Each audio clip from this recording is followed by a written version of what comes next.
Hello everyone. Today I will tell you a story.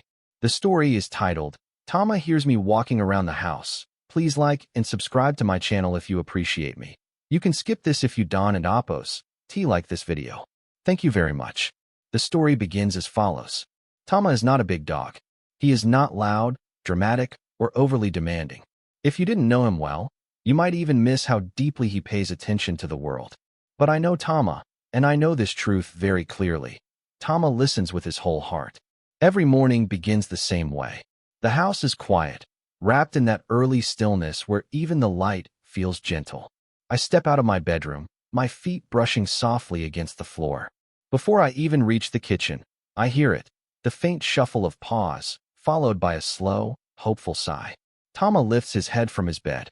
He doesn't bark. He doesn't rush. He simply listens. The sound of my footsteps tells him everything he needs to know. I am awake. I am here. The day has begun. As I move around the house, Tama follows the rhythm of my steps. When I walk toward the kitchen, his ears twitch. When I turn back, his tail taps lightly against the floor, like he's answering me in his own quiet language. Sometimes he stays where he is, watching carefully, trusting that I will pass by again.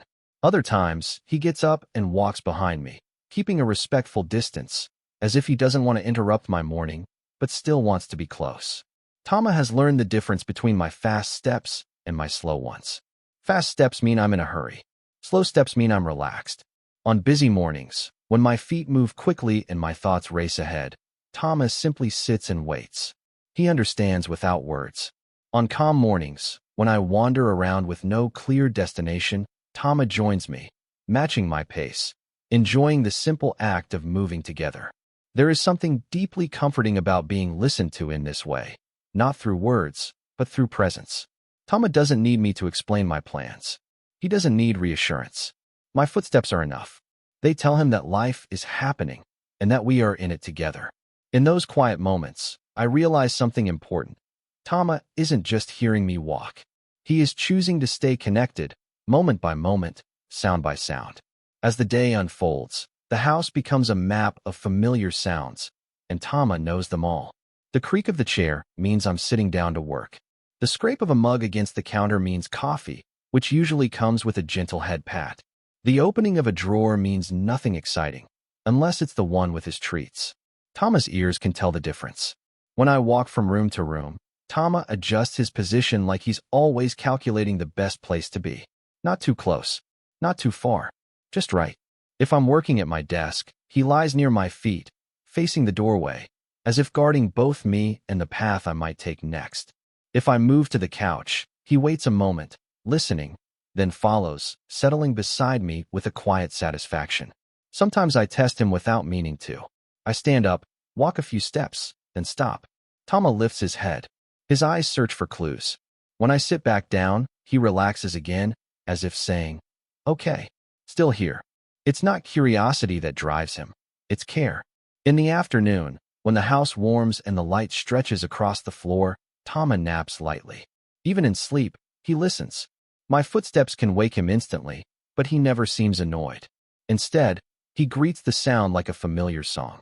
His tail thumps once or twice, his body stretching lazily as he re-enters the moment. What amazes me most is how Tama responds to my emotions through sound alone. On difficult days, my steps are heavier. I move slower. I sigh more. Tama notices immediately. He comes closer, resting his head against my leg, offering comfort without demanding anything in return. On happy days, when I walk with energy and laughter, Tama's movements become playful. He prances. He spins. He celebrates with me. The house may look ordinary from the outside, but inside, it is alive with communication. Every step I take sends a message. Every pause, every turn, every rhythm tells a story. Tama listens, not because he has to, but because he wants to understand. And in being understood so quietly, I begin to walk more gently, more mindfully, aware that my presence matters more than I ever realized. In the evening, the house grows calm again. My footsteps slow, becoming softer, more thoughtful. Tama seems to sense the day winding down. He no longer follows every movement. Instead, he chooses a spot where he can hear me clearly, even if he can't see me. The sound of my walking is enough to reassure him that all is well. When I finally sit, Tama comes over and rests beside me, his breathing steady, his body warm. There are no commands, no expectations, just shared space and shared time. I think about how much of our relationship exists in these small, almost invisible moments. Not the walks outside, not the treats or toys, but the quiet listening. The way he notices me simply being here. Tama has taught me something gentle but powerful. Love doesn't always announce itself. Sometimes it listens. Sometimes it waits. Sometimes it follows the sound of footsteps, trusting that they lead to something good. In today's fast-paced world, we often forget how meaningful small signals can be. Tama reminds me that presence matters more than perfection. Our pets don't need us to be extraordinary. They need us to be consistent, kind, and aware. By paying attention to how we move, how we sound, and how we exist in shared spaces, we build trust that goes deeper than words. For modern life, this is a lesson worth carrying. Slow down when you can. Be mindful of the signals you send, to animals, to people, to yourself. Create routines that offer comfort.